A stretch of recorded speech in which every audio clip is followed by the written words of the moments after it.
ನಾಳೆ ಆಗಸ್ಟ್ 12ನೇ ತಾರೀಕು ಬುಧವಾರದ ದಿನ. ಈ ದಿನ ಭೀಮನ ಅಮಾವಾಸ್ಯೆ ಇದೆ. ಅತ್ಯಂತ ಶಕ್ತಿಯುತವಾದಂಥ ಅಮಾವಾಸ್ಯೆ. ಈ ದಿನ ನಿಂಬೆಹಣ್ಣಿನಿಂದ ಈ ಒಂದು ಚಿಕ್ಕ ಪರಿಹಾರವನ್ನು ಮಾಡಿಕೊಳ್ಳಿ. ಈ ನಿಂಬೆಹಣ್ಣಿನ ಪರಿಹಾರ ನಿಮ್ಮ ಸರ್ವ ಸಮಸ್ಯೆಗಳನ್ನು ಕೂಡ ನಿರ್ಮೂಲ ಮಾಡುತ್ತೆ. ನಿಂಬೆಹಣ್ಣಿಗೆ ಅಂತಹ ಒಂದು ಶಕ್ತಿ ಇದೆ. ಅದರಲ್ಲೂ ಈ ಒಂದು ಅಮಾವಾಸ್ಯೆ ಅತ್ಯಂತ ಶಕ್ತಿ ಇರುವಂಥ ಅಮಾವಾಸ್ಯೆ. ಯಾರಾದರೂ ನಿಮಗೆ ಸಮಸ್ಯೆಗಳನ್ನು ಮಾಡಿದರೆ, ಮಾಟ ಮಂತ್ರಗಳನ್ನು ಮಾಡಿದರೆ, ಕಣ್ದೃಷ್ಟಿ ನರದೃಷ್ಟಿಗಳನ್ನು ಮಾಡಿದರೆ, ಅಥವಾ ಯಾವುದೋ ಕೆಟ್ಟ ಶಕ್ತಿಗಳು, ಅಗೋಚರ ಶಕ್ತಿಗಳು, ದಾರಿದ್ರ್ಯ ನಿಮ್ಮ ಮನೆಗೆ ಬಂದಿದ್ದರೂ ಅವೆಲ್ಲವನ್ನು ನಿರ್ಮೂಲ ಮಾಡುವಂಥ ಶಕ್ತಿ ಈ ನಿಂಬೆ ಹಣ್ಣಿನ ಈ ಒಂದು ಪರಿಹಾರಕ್ಕಿದೆ. ತಂತ್ರಶಾಸ್ತ್ರದಲ್ಲಿ ತಿಳಿಸ್ಕೊಟ್ಟಿರುವಂಥ ಅತ್ಯದ್ಭುತವಾದಂಥ ಒಂದು ಪರಿಹಾರವಿದು. ನಿಂಬೆ ಹಣ್ಣು ಅನ್ನೋದು ನಿಜವಾಗ್ಲೂ ಅಂತಹ ಶಕ್ತಿ ಇರುವಂಥದ್ದು. ಪೂಜೆ ಪುನಸ್ಕಾರಗಳಲ್ಲಿ ಈ ರೀತಿ ತಂತ್ರಗಾರಿಕೆ ಮಾಡ್ಕೊಳ್ಳೋದ್ರಲ್ಲಿ, ಹಾಗೆ ದೃಷ್ಟಿ ದೋಷಗಳನ್ನು ನಿವಾರಣೆ ಮಾಡ್ಕೊಳ್ಳೋದ್ರಲ್ಲಿ ನಿಂಬೆ ಹಣ್ಣನ್ನು ಪ್ರಧಾನವಾಗಿ ಬಳಸ್ತೀವಿ. ಯಾವುದೇ ರೀತಿ ಕೆಟ್ಟ ಶಕ್ತಿಗಳು ನಮ್ಮ ದೇಹದಲ್ಲಿ, ನಮ್ಮ ಮನೆಯಲ್ಲಿ ಬಂದು ಅಡಗಿದ್ರೆ ಅದನ್ನು ನಿರ್ಮೂಲ ಮಾಡುತ್ತೆ ಈ ನಿಂಬೆಹಣ್ಣಿನ ಪರಿಹಾರ. ತುಂಬಾ ಸುಲಭವಾಗಿ ಮಾಡಿಕೊಳ್ಳುವಂಥ ಪರಿಹಾರ ಅತ್ಯದ್ಭುತವಾದಂಥ ಫಲಿತಾಂಶವನ್ನು ಕೊಡುತ್ತೆ. ಇದರ ಫಲಿತಾಂಶವನ್ನು ನೋಡಿದ ನಂತರ ನೀವು ಆಶ್ಚರ್ಯಕ್ಕೊಳಗಾಗ್ತೀರ. ಸರ್ವೇ ಸಾಮಾನ್ಯವಾಗಿ ಪದೇ ಪದೇ ನಿಮಗೆ ಕೆಟ್ಟ ಕೆಟ್ಟ ಕನಸುಗಳು ಬೀಳ್ತಾ ಇದ್ದರೆ, ಮನೆಯಲ್ಲಿ ಏನೋ ಕೆಟ್ಟ ರೀತಿಯಾದಂತಹ ಚಟುವಟಿಕೆಗಳು ನಡೀತಾ ಇದೆ, ಏನೋ ಅಗೋಚರ ಶಕ್ತಿ ಇದೆ, ಏನೋ ಮನೆಯಲ್ಲಿ ನೆಮ್ಮದಿ ಶಾಂತಿ ಇಲ್ಲ, ಮನೆಯಲ್ಲಿ ಯಾವಾಗಲೂ ಜಗಳ ಆಗ್ತಾ ಇರುತ್ತೆ, ಯಾವಾಗಲೂ ಕೈಕಾಲು ಇಡುವಂಥದ್ದು, ರಕ್ತ ಕಾಣುವಂಥದ್ದು, ವಾಹನಗಳಲ್ಲಿ ಬೀಳುವಂಥದ್ದು, ಅಥವಾ ವ್ಯಾಪಾರ ಸಂಬಂಧಿತವಾಗಿ ಏನಾದರೂ ಕೆಲಸ ಕಾರ್ಯಗಳಾಗಬೇಕು ಅಂತಂದ್ರೆ ಅದು ಕೂಡ ಆಗದೇ ಇರುವಂಥದ್ದು, ವೃತ್ತಿ ಜೀವನದಲ್ಲೂ ಕೂಡ ಯಶಸ್ವಿಯನ್ನು ಕಾಣದೇ ಇರುವಂಥದ್ದು, ಹಾಗೆ ಸರ್ವ ಸಮಸ್ಯೆಗಳು ಕೂಡ ನಿಮ್ಮ ಜೀವನದಲ್ಲಿ ಒದಗಿ ಬಂದಿದೆ. ಮನೆಯಲ್ಲಿ ನೆಮ್ಮದಿ ಇಲ್ಲ, ಅನಾರೋಗ್ಯ ಸಮಸ್ಯೆಗಳಾಗ್ತಾ ಇದೆ, ಬರೀ ದುಡಿದಂತಹ ಹಣವೆಲ್ಲವೂ ಕೂಡ ಅನಾವಶ್ಯಕವಾಗಿ ಖರ್ಚಾಗ್ತಾ ಇದೆ, ಆಸ್ಪತ್ರೆಗೆ ಖರ್ಚಾಗ್ತಾ ಇದೆ, ಇಲ್ಲ ಏನೋ ಒಂದು ಸಮಸ್ಯೆ ಬರ್ತಾ ಇದೆ, ಸಾಲ ಬಾಧೆಗಳಾಗ್ತಾ ಇದೆ, ಮಾನಸಿಕ ಕಿರುಕುಳವಾಗ್ತಾ ಇದೆ, ನೆಮ್ಮದಿಯುತವಾಗಿ ನಿದ್ರೆ ಸಹಿತ ಬರ್ತಾ ಇಲ್ಲ ಅಂತಂದರೆ ಈ ನಿಂಬೆಹಣ್ಣಿನ ಪರಿಹಾರವನ್ನು ನೀವು ಈ ದಿನ ಅಮಾವಾಸ್ಯೆ ಈ ದಿನ ನೀವು ಮಾಡಿಕೊಳ್ಬೇಕಾಗತ್ತೆ. ಇದನ್ನು ನೀವು ರಾತ್ರಿ ಸಮಯದಲ್ಲಿ ಮಾಡಿಕೊಳ್ಬೇಕು. ರಾತ್ರಿ ನೀವು ಒಂದು 10 ಗಂಟೆ ನೀವು ಮಲ್ಕೋತಿರಲ್ವ, ಆ ಟೈಮಲ್ಲಿ ಮಾಡಿಟ್ಕೊಂಡ್ರೂ ಕೂಡ ತುಂಬಾ ಅದ್ಭುತ ಪರಿಹಾರವನ್ನು ತಂದುಕೊಡುತ್ತೆ ಸ್ನೇಹಿತರೆ. ಫಲಿತಾಂಶ ಅನ್ನೋದು ನೀವು ಆಶ್ಚರ್ಯ ಪಡ್ತೀರ.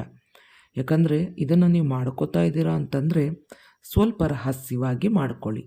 ಮನೆಯ ಯಜಮಾನ ಆಗಿರ್ಬೋದು ಅಥವಾ ಯಜಮಾನಿ ಆಗಿರ್ಬೋದು, ಯಾರಾದರೂ ಮಾಡ್ಕೊಳ್ಬಹುದು. ಇದಕ್ಕೆ ನೀವು ಉಪಯೋಗಿಸ್ಕೊಳ್ಬೇಕಾಗಿರೋದು ಒಂದು ನಿಂಬೆಹಣ್ಣನ್ನು ತೆಗೆದುಕೊಳ್ಬೇಕಾಗತ್ತೆ.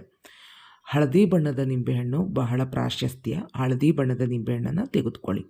ಹಳದಿ ಬಣ್ಣದ ನಿಂಬೆಹಣ್ಣಿಂದ ಮಾಡಿಕೊಳ್ಳುವಂಥದ್ದಿದು. ಹಾಗಾಗಿ ಬುಧವಾರ ಅತ್ಯಂತ ಅದ್ಭುತವಾದಂತಹ ದಿನ, ಅದರಲ್ಲೂ ಭೀಮನ ಅಮಾವಾಸ್ಯೆ, ಶಕ್ತಿಯುತವಾದಂಥ ಅಮಾವಾಸ್ಯೆ. ಹಾಗಾಗಿ ಪರಿಹಾರ ಮಾಡಿಕೊಂಡ್ರಿ ಅಂದರೆ 100ಕ್ಕೆ 100ರಷ್ಟು ಫಲಿತಾಂಶ ನಿಮಗೆ ದೊರಕುತ್ತೆ. ಅಮಾವಾಸ್ಯೆ ಪೌರ್ಣಮಿಗಳಿಗೆ ಅಂತಹ ಒಂದು ಶಕ್ತಿ ಇದೆ. ಅದರಲ್ಲೂ ನಿಂಬೆಹಣ್ಣು ಅನ್ನೋದು ಅತ್ಯಂತ ಶಕ್ತಿಯುತವಾದಂತಹ ತಂತ್ರಗಾರಿಕೆ ಮಾಡೋದರಲ್ಲಿ ಅತ್ಯಂತ ಶ್ರೇಷ್ಠವಾದಂತಹ ಒಂದು ಪದಾರ್ಥ. ನಿಂಬೆಹಣ್ಣಿನಿಂದ ದೃಷ್ಟಿ ತೆಗೆದುಕೊಳ್ತೀವಿ, ನಿವ್ವಳ ಸಾಕ್ಕೊಳ್ತೀವಿ. ನಿಂಬೆಹಣ್ಣಿನಿಂದ ಯಾರಾದರೂ ಸಮಸ್ಯೆಗಳನ್ನು ಮಾಡಿದರೆ ಕಾಲಲ್ಲಿ ಮೆಟ್ಟಿ ತುಳಿತೀವಿ, ಮನೆಗೆ ನಿಂಬೆಹಣ್ಣನ್ನು ಕಟ್ತೀವಿ, ಅಂಗಡಿ ಮುಂಗಟ್ಟುಗಳಿಗೆ ನಿಂಬೆಹಣ್ಣನ್ನು ಕಟ್ತೀವಿ. ಈ ರೀತಿ ಅನೇಕ ವಿಧದಲ್ಲಿ ನಿಂಬೆಹಣ್ಣನ್ನು ನಾವು ಬಳಸ್ತೀವಿ. ಅದೇ ರೀತಿಯಲ್ಲಿ ಈ ಒಂದು ಪರಿಹಾರಕ್ಕೂ ಕೂಡ ನಿಂಬೆಹಣ್ಣನ್ನು ಬಳಸ್ಕೊಳ್ಳಿ. ಇದಕ್ಕೆ ಬೇಕಾಗಿರುವಂಥದ್ದು ನಾನು ತಿಳಿಸ್ಕೊಟ್ಟಂಗೆ ಹಳದಿ ಬಣ್ಣದ ಒಂದು ನಿಂಬೆಹಣ್ಣು. ಅದಾದ ನಂತರ ಒಂದು ಪೇಪರನ್ನು ತೆಗೆದುಕೊಳ್ಳಿ, ಅಥವಾ ಯಾವುದಾದ್ರೂ ಒಂದು ಮಣ್ಣಿನ ಪ್ಲೇಟನ್ನು, ಅಥವಾ ಯಾವುದಾದ್ರೂ ಒಂದು ಎಲೆಯನ್ನು, ಅಥವಾ ನೀವು ಈ ಒಂದು ಅಡಿಕೆ ಎಲೆಲ್ಲ ಬರುತ್ತೆ, ಊಟದ ಎಲೆ, ಆ ಥರದ್ದು ಚಿಕ್ಕದಾಗಿ ತಗೋಬೋದು. ಅಥವಾ ನೀವು ಬೊಕ್ಕೆ ಥರ ಬರುತ್ತೆ, ಅದನ್ನು ತೆಗೆದುಕೊಳ್ಬೋದು. ಬೊಫೆ ಥರ ಅದನ್ನು ತೆಗೆದುಕೊಳ್ಬೋದು. ಹೀಗೆ ಏನಾದರೂ ಒಂದು ಪ್ಲೇಟು, ಇಲ್ಲ ಬಿಳಿ ಹಾಳೆಯನ್ನು, ಏನಾದರೂ ಏನೂ ಬರ್ದಿರಲ್ವಲ್ಲ ಆ ಥರದೊಂದು ಹಾಳೆಯನ್ನು ತೆಗೆದುಕೊಳ್ಳಿ. ಅದರಲ್ಲಿ ನೀವು 1 ಬೊಗಸೆಯಷ್ಟು ಕಲ್ಲುಪ್ಪನ್ನು ಹಾಕಬೇಕಾಗುತ್ತೆ. ಗುಪ್ಪೆ ಮಾಡಿ ಹಾಕಬೇಕು. ಗುಪ್ಪೆ ಮಾಡಿ ಒಂದು ಬೊಗಸೆಯಷ್ಟು ಕಲ್ಲುಪ್ಪನ್ನು ಹಾಕಬೇಕಾಗುತ್ತೆ. ಅನಂತರವಾಗಿ ಒಂದು ನಿಂಬೆಹಣ್ಣನ್ನು ತೆಗೆದುಕೊಳ್ಳಿ. ಅದರ ಜೊತೆಗೆ 3 ಮೊಳೆಯನ್ನು ತೆಗೆದುಕೊಳ್ಳಿ. ತಾಮ್ರದ ಮೊಳೆ ಆದರೆ ಇನ್ನೂ ಶ್ರೇಷ್ಠ. ತಾಮ್ರದ ಮೊಳೆಗೆ ಅತ್ಯಂತ ಶಕ್ತಿ ಇರುತ್ತೆ. ಹಾಗಾಗಿ ತಾಮ್ರವನ್ನು ತೆಗೆದುಕೊಳ್ಬೋದು. ಇಲ್ಲ ಅಂದರೆ ತೊಂದರೆ ಇಲ್ಲ, ಕಬ್ಬಿಣದ ಮೊಳೆಯನ್ನೇ ತೆಗೆದುಕೊಳ್ಳಿ. ಕಬ್ಬಿಣಕ್ಕೂ ಕೂಡ ಶಕ್ತಿ ಇದೆ. ಹಾಗಾಗಿ ಸ್ನೇಹಿತರೆ, ಈ ಮೊಳೆ ಹಾಗೆ ಈ ಒಂದು ಕಲ್ಲುಪ್ಪು ಹಾಗೆ ಅದರ ಜೊತೆಗೆ ಹಳದಿ ಬಣ್ಣದ ನಿಂಬೆಹಣ್ಣು ಇದನ್ನು ತೆಗೆದುಕೊಂಡು ನಿಮ್ಮ ಮನೆಯ ಹಾಲಲ್ಲಿ ಇಡಬೇಕಾಗುತ್ತೆ. ಮಧ್ಯಭಾಗದಲ್ಲಿ ಇಡಬೇಕಾಗುತ್ತೆ. ನಿಮ್ಮ ಮನೆಯ ಹಾಲಲ್ಲಿ ಮಧ್ಯಭಾಗದಲ್ಲಿ ರಾತ್ರಿ ಮಲಗುವ ಮುನ್ನ ಈ ಕಲ್ಲುಪ್ಪನ್ನು ಆ ಒಂದು ಪೇಪರ್ ಮೇಲೋ ಪ್ಲೇಟ್ ಮೇಲೋ ಗುಪ್ಪೆ ರೀತಿ ಹಾಕಬೇಕಾಗುತ್ತೆ. ಗುಪ್ಪೆ ರೀತಿ ಹಾಕಿ ಈ ನಿಂಬೆಹಣ್ಣನ್ನು ಎಡಗೈಯಲ್ಲಿ ಹಿಡಿದುಕೊಂಡು 3 ಮೊಳೆಯನ್ನು ತೆಗೆದುಕೊಂಡು ಆ ಮೊಳೆಗಳನ್ನು ಆ ನಿಂಬೆಹಣ್ಣಿಗೆ ಚುಚ್ಚಬೇಕಾಗುತ್ತೆ. ಇದನ್ನು ಯಾಕೆ ಮಾಡಿಕೊಳ್ಬೇಕು ಅಂದರೆ, ನಿಮ್ಮ ಮನೆಯಲ್ಲಿ ಏನಾದರೂ ಕೆಟ್ಟ ಶಕ್ತಿಗಳು ಅಡಗಿದ್ದಲ್ಲಿ ಅದನ್ನು ಈ ನಿಂಬೆಹಣ್ಣು ಮೊಳೆಗಳು ಆಕರ್ಷಿಸ್ಕೊಳ್ತವೆ. ಯಾರೇ ನಿಮಗೆ ಮಾಟ ಮಂತ್ರ ಮಾಡಿದರೂ, ಯಾವುದೇ ಕೆಟ್ಟ ಕಣ್ದೃಷ್ಟಿ ಬಿದ್ದಿದ್ರೂ ಖಂಡಿತವಾಗಿಯೂ ಇದು ಆಕರ್ಷಣೆ ಮಾಡಿಕೊಳ್ಳುತ್ತೆ. ಕೆಲವೊಮ್ಮೆ ಯಾರೋ ಮನೆಗೆ ಬಂದುಬಿಡ್ತಾರೆ, ನೆಂಟರಾಗಿರ್ಬೋದು ಅಥವಾ ಸ್ನೇಹಿತರಾಗಿರ್ಬೋದು. ನಿಮ್ಮ ಒಂದು ಏಳಿಗೆಯನ್ನು ಸಹಿಸೋದಿಲ್ಲ. ನಿಮ್ಮ ಮನೆಯಲ್ಲಿ ಅದಿದೆ ಇದಿದೆ ಅಂತ ದೃಷ್ಟಿ ಬೀರ್ಬಿಡ್ತಾರೆ, ಕೆಟ್ಟ ದೃಷ್ಟಿ ಬೀಳ್ತಾರೆ. ನಿಮ್ಮ ಮಕ್ಕಳ ಮೇಲೆ ಕೆಟ್ಟ ದೃಷ್ಟಿ ಬೀಳ್ತಾರೆ. ನಿಮ್ಮ ಜೀವನ ಶೈಲಿ ಮೇಲೆ ಕೆಟ್ಟ ದೃಷ್ಟಿ ಬಿದ್ದುಬಿಡ್ತಾರೆ.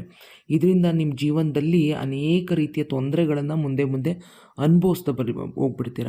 ಅಥವಾ ನಿಮ್ಮ ಕುಟುಂಬದವರು, ಸಂಬಂಧಿಕರು, ಸ್ನೇಹಿತರು, ಯಾರೋ ನಿಮ್ಮ ದ್ವೇಷಿಸುವಂಥವ್ರು, ನಿಮ್ಮ ಶತ್ರುಗಳು ನಿಮಗೆ ಮಾಟ ಮಂತ್ರ ಮಾಡಿಬಿಟ್ಟಿರ್ತಾರೆ. ಯಾವುದೋ ದೇವರಿಗೆ ಹೋಗಿ ಹೇಳಿಕೆ ಮಾಡ್ಕೊಬಿಟ್ಟಿರ್ತಾರೆ. ಇಲ್ಲೋ ಏನೋ ಒಂದನ್ನು ತಂದು ಮನೆ ಹತ್ರನೋ ಊತಾಕ್ಬಿಟ್ಟಿರ್ತಾರೆ. ಏನೋ ಒಂದು ರೀತಿ ಮಾಟ ಮಂತ್ರಗಳನ್ನು ಮಾಡಿರ್ತಾರೆ. ಅದಾದಾಗ ನಿಮಗೆ ಸಮಸ್ಯೆಗಳಾಗ್ತಾ ಇರುತ್ತೆ.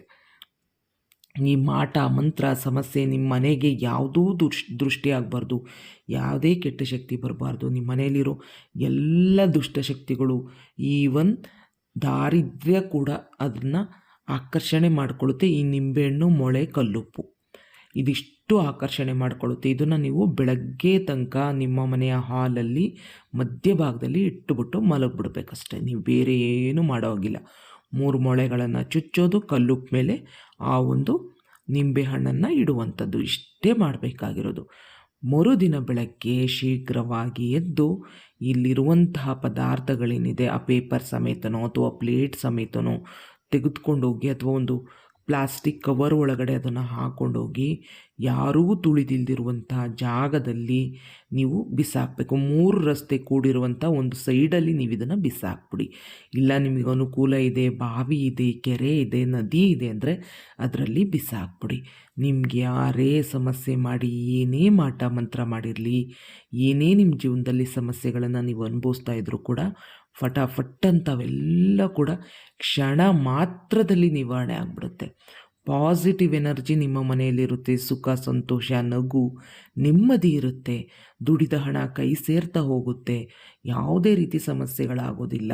ಅನಾರೋಗ್ಯ ಸಮಸ್ಯೆಗಳಾಗೋದಿಲ್ಲ. ಹಣಕಾಸು ವ್ಯಯ ಆಗೋದಿಲ್ಲ. ಏನಾದರೂ ರಕ್ತ ಕಾಣ್ತಾ ಇರ್ತೀರಾ, ಏಟುಗಳು ಬೀಳ್ತಾ ಇರ್ತದೆ, ಯಾವುದೂ ಆಗೋದಿಲ್ಲ. ದೋಷಗಳೆಲ್ಲವೂ ನಿರ್ಮೂಲ ಮಾಡುವಂಥ ಶಕ್ತಿ ಈ ಪರಿಹಾರಕ್ಕಿದೆ. ತಂತ್ರಶಾಸ್ತ್ರದಲ್ಲಿ ತಿಳಿಸ್ಕೊಟ್ಟಿರುವಂಥ ಅತ್ಯದ್ಭುತವಾದಂಥ ಒಂದು ಪರಿಹಾರ. ಭೀಮನ ಅಮಾವಾಸ್ಯೆ ಶಕ್ತಿಯುತವಾದಂಥ ಅಮಾವಾಸ್ಯೆ. ಹಾಗಾಗಿ ಈ ದಿನ ಮಾಡ್ಕೊಂಡು ನೋಡಿ, ಅದ್ಭುತವಾಗಿ ಫಲಿತಾಂಶವನ್ನು ಪಡೆದುಕೊಳ್ತೀರ. ವಿಡಿಯೋ ಉಪಯುಕ್ತವಾಗಿದ್ದರೆ ವಿಡಿಯೋಗೆ ಲೈಕ್ ಕೊಟ್ಟು, ಹೊಸಬರಾಗಿದ್ದರೆ ಸಬ್ಸ್ಕ್ರೈಬ್ ಮಾಡ್ಕೊಳ್ಳಿ. ಧನ್ಯವಾದಗಳು.